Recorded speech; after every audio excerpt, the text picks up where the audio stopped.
À ce moment-là, j'étais aux États-Unis, j'étais à l'université de Pennsylvania, où donc j'avais cette bourse-là et où je suivais des cours. Et ce qui s'était passé, c'est que j'avais rencontré un bel Américain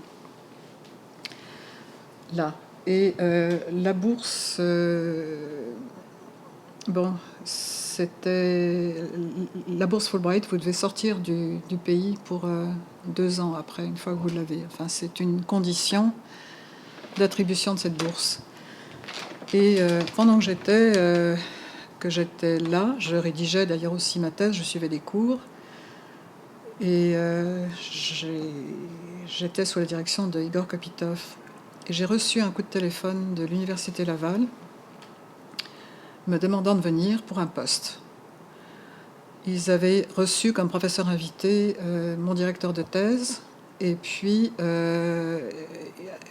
Bernard Saladin d'Anglure, qui était directeur à ce moment-là, lui avait posé la question en disant « Il nous faut une femme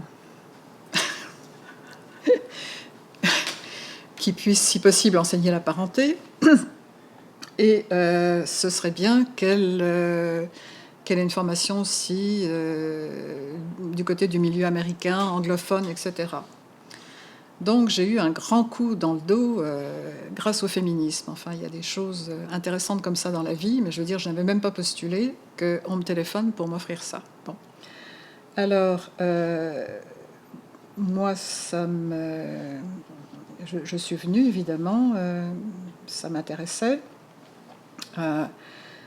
Je dois dire que être la première... Enfin, il y avait juste Nancy Schmidt qui s'occupait de folklore. Enfin, bon, elle était venue du département de folklore, mais il fallait une femme anthropologue. Bon.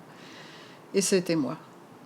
J'arrivais là, je ne savais pas si je voulais une carrière, je ne savais pas si je voulais rester. J'avais quand même beaucoup voyagé, parce que j'étais passée de l'Afrique à Paris, à Philadelphie, et ça faisait quand même de déplacements, enfin, beaucoup de déplacements. Alors, il faut savoir qu'à l'Université Laval, à ce moment-là, il y avait 2 échelles de salaire officielles. Une pour les femmes, une pour les hommes. C'était même pas... c'était inscrit. Hein. Et ça a été aboli simplement, je crois, avec la grève de 75, etc. Ça a été aboli à ce moment-là. Donc il y a eu un rattrapage, mais je veux dire, c'était officiel. On a obtenu les congés de maternité à l'Université Laval qui étaient de 4 mois. Hein. On les a inaugurés en 79. Et d'ailleurs, Huguette Dagenet et moi avons accouché à 15 jours d'intervalle, une fois ces congés obtenus. Bon. Pour cette raison-là. Donc, je suis restée seule anthropologue, je crois, jusqu'à l'arrivée de Huguette Dagenet, 3 ans plus tard. Et bon, j'étais jeune, j'avais pas fini mon doctorat, pas du tout fini mon doctorat, donc c'est absolument hallucinant, enfin, de penser que maintenant, pour avoir un poste, enfin, c'est non seulement doctorat, c'est post-doctorat, etc. Moi, j'avais pas fini mon doctorat, et puis j'avais même pas postulé, et j'étais professeur invité d'abord, puis après ça, bon. Et comme je vous dis, bon, alors à cette époque-là, je crois que dans ma vie personnelle, je n'avais pas forcément décidé ce que j'allais faire non plus. Alors je suis tombée dans un département, et je veux dire, c'était l'ambiance quand même un peu de contestation, post-mai 68, enfin, c'était des fois très olé olé hein, dans la faculté des sciences sociales, je dois le dire. Des choses qu'on ne verrait plus maintenant, et ça sûrement. Mais enfin, c'était comme ça, c'était donc quelque part assez joyeux, assez provocateur aussi.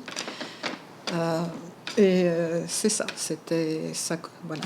Alors, dans le département, par contre, il y avait, en termes de débat et de courant, il y avait des luttes féroces et des inimitiés aussi, pas toujours à l'intérieur du département. Il y avait d'un côté des gens qui travaillaient sur le marxisme, la paysannerie, toutes les transformations de la paysannerie, les pêcheurs, euh, bon, les autochtones. Hein, les autochtones. Bon, il y avait donc tout un mouvement fort, enfin, je dirais, d'anthropologie économique, d'anthropologie contre l'impérialisme aussi, qui dénonçait enfin, toute forme d'impérialisme, y compris au Québec, et bon, toute forme de domination, toute forme, etc. Donc ça, oui. Et c'était représenté, ben, je pense que vous connaissez les personnes qui étaient au département qui s'occupaient de ça, n'est-ce pas? Non? Yvan Breton. Il y avait Yvan Breton, bien sûr, oui. Il y avait Paul Charret, il y avait Jerry McNulty, il y avait, bon, enfin, Yvan Breton était certainement très fort. Il y avait aussi, pour le courant marxiste, il y avait Michael Elbaz, certainement. Qu'est-ce que je peux citer d'autre? Enfin, il y a eu à un moment donné Pierre Durand. Et Marie-France Labrec avait été dans cette mouvance-là aussi. Elle est devenue professeure, mais plus tard. Hein. Donc il y avait d'un côté ce courant-là. Hein. Donc vous voyez que il y a des choses qui se reproduisent un peu des deux côtés de l'océan. Hein. Sauf que là, évidemment, c'était aussi, bon, au Québec, les anglophones, les francophones, bon, les luttes de classe, enfin, vous voyez, il y avait tout ça. Hein. Et puis d'un autre côté, il y avait un mouvement, un courant structuraliste, sémiologie, très fort aussi, et qui a attiré, enfin, Laval à ce moment-là, le département, je pense, s'est fondé dans les années 70. Moi, je suis arrivée en 73, donc tout au début. Mais ça a attiré des gens qui ont quitté leur université pour venir d'ailleurs. Enfin, Pierre Maranda a quitté UBC, Bernard Arcan a quitté McGill pour venir. Ayant qui d'autre encore bon, Eric Schwimmer, évidemment, Eric Schwimmer de Toronto. J'ai beaucoup discuté avec ces gens-là. Et puis, Bernard Saladin a définitivement quitté le laboratoire d'anthropologie sociale de Paris pour rester à ce moment-là là. Et bon, il y avait aussi Simonis, Simonis qui a fondé la revue, je veux dire. Donc, c'était pour moi quand même très intéressant parce qu'il y avait des seniors qui étaient là et avec qui quand même débattre et discuter. Enfin, j'ai beaucoup bénéficié certainement. J'ai beaucoup parlé à pas mal, à Eric, oui. J'ai travaillé avec Bernard Saladin aussi. Et avec Bernard Arcan, on s'est partagé des cours sur la parenté aussi. Bon, donc c'était ça. Mais je veux dire, il y avait quand même cette tension entre les deux courants. Ils ne s'aimaient pas beaucoup. Hein. Ça, faut dire que c'était pas la. C'est ça. Et bon, il y avait aussi, bien sûr, tout le courant d'études sur le Québec qui était là. Et donc, vous voyez, Laval, ça a quand même été un mouvement, là où j'étais là, vraiment intéressant. Enfin, vraiment, vraiment intéressant.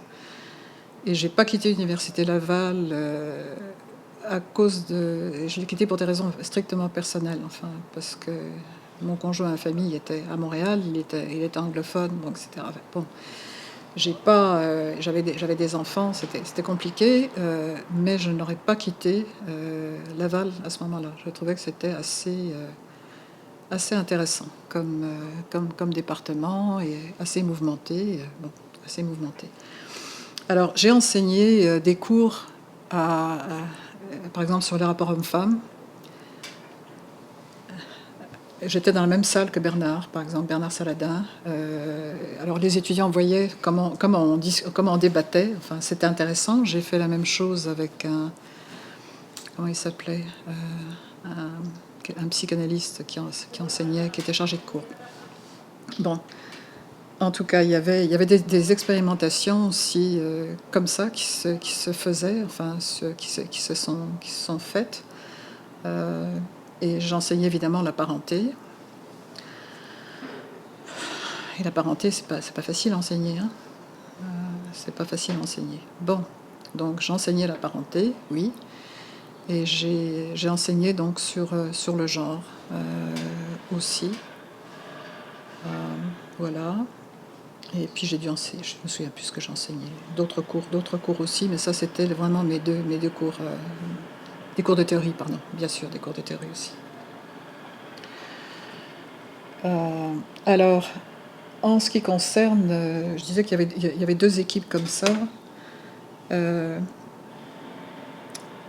C'était pas forcément qu'il y avait des débats, vous voyez, qu'il y a eu des équipes qui se sont formées avec beaucoup de débats entre les uns et les autres, d'un côté comme de l'autre. C'était plutôt des discussions à deux, à trois informelles, mais on n'avait pas de séminaire où on a débattu entre nous. On a essayé d'avoir des séminaires. Donc on a eu un ou deux séminaires où effectivement on s'est accroché.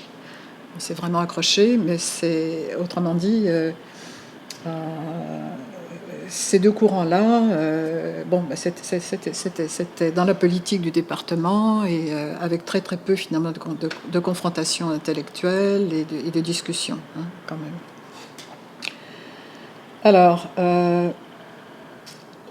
ce qui était intéressant, comme j'ai dit, pour moi, il y avait des seniors et j'ai beaucoup appris. Les étudiants, c'était intéressant parce que vous savez ce que c'est que d'avoir l'âge de vos étudiants, ou à peu près. C'est pas évident. En plus, c'était beaucoup plus proche. J'avais enseigné un cours en France, c'était beaucoup plus proche. Hein, on vous tutoie, etc. Bon, c'était pas. C'était un climat. On vient discuter dans votre bureau, alors qu'en France, discuter dans le bureau d'un professeur avant que vous fassiez, c'était pas le cas. Hein.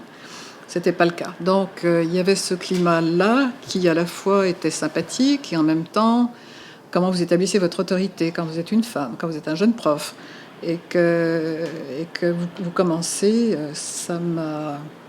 Bon, je dis pas que... Enfin, ça n'a pas été un énorme problème, mais ça a quand même été un questionnement, enfin un questionnement là. Bon.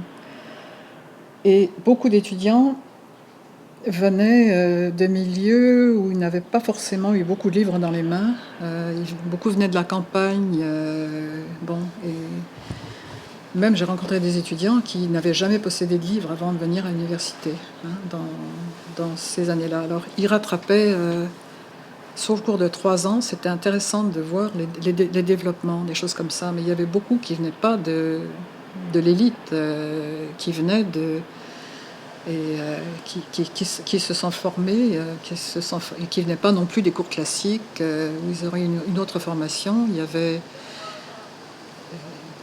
les cégeps existaient, hein, avaient été mis en existence à ce moment-là, et je pense pas qu'on avait. Enfin, c'est ce qui m'avait frappé, c'est-à-dire ce qui m'avait frappé, c'est un peu comme comment, pour beaucoup, c'était un premier accès très sérieux à des bibliothèques, à des livres, à une culture qui n'avait pas forcément été transmise, enfin, sous la forme académique, hein, parce que bien sûr, il y avait une autre culture qui a été transmise, mais c'est ça qui m'avait frappé à Laval. Et puis, c'est quand même cette grande liberté qu'ils avaient de discuter avec vous, de vous interrompre, Bon, très, très, très, très, très différent et très bien. Voilà. Bon, alors, passons à Concordia. Je suis donc...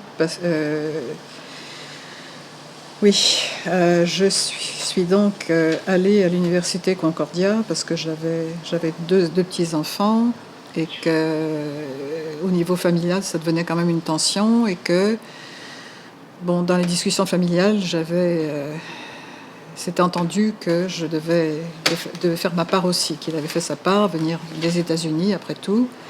Et voilà.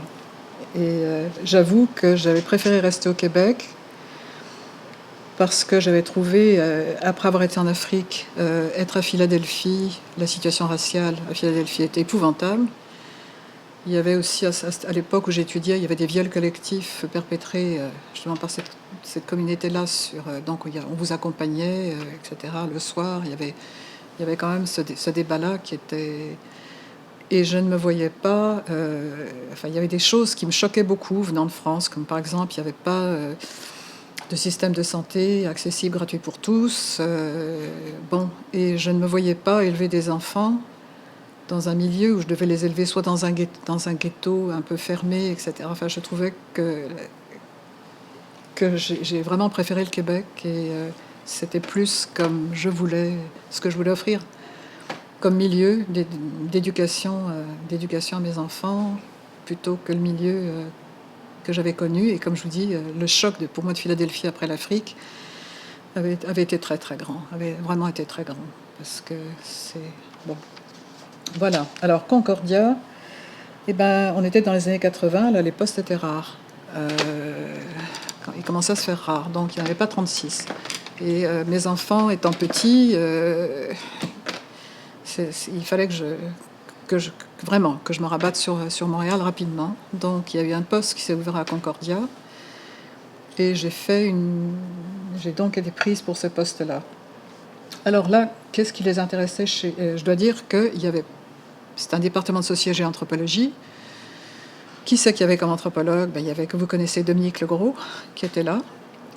Et puis il y avait deux autres qui ont pratiquement disparu, Norman Klein et puis Peter de Vries, qui ont pratiquement disparu après, très rapidement. Et donc, toute la section anthropologie est à construire. Et on fonctionnait en donnant des cours d'anthropologie avec une banque de cours dont vous n'avez pas idée. Il fallait qu'on change pour donner tout le programme. On était très peu nombreux, donc ça, c'était très demandant pour moi. Et passer à l'anglais, ça aussi était une injustice colossale, parce que faire des cours en anglais, c'est pas évident. Ça n'a jamais été évident pour moi, ça l'est toujours pas. Donc, aussi, à cette époque-là, j'avais des collègues qui, tout en habitant à Montréal, ne parlaient pas français. Bon.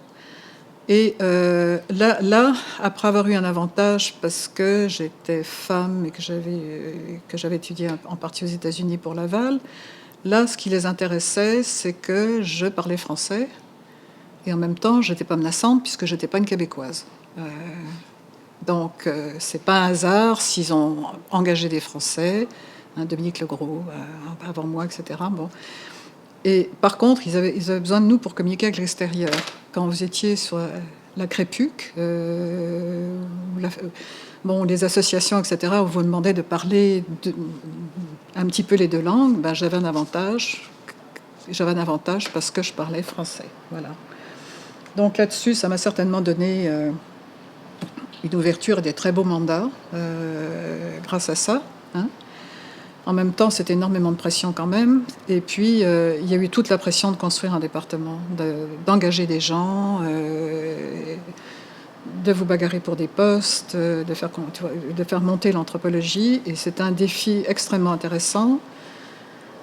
L'avantage qu'on avait, c'est que Montréal est une ville qui plaît aux gens, et que d'autre part, personne n'engageait dans les années 80. Donc on avait pas mal de choix, je dirais, de candidats. On a bien recruté, je pense qu'on a bien recruté à Concordia. Et c'est certainement une chose qui était importante. Alors, qu'est-ce que ça veut dire d'être dans un département pluridisciplinaire? Il y a un moment donné où la sociologie était très bien développée, l'anthropologie était un embryon, et même les sociologues ont compris qu'il fallait développer l'anthropologie. Donc on n'a pas eu trop de conflits pour développer l'anthropologie. Après ça, quand on a commencé à grossir, c'est autre chose, mais ça a été comme ça. Et après ça, on a eu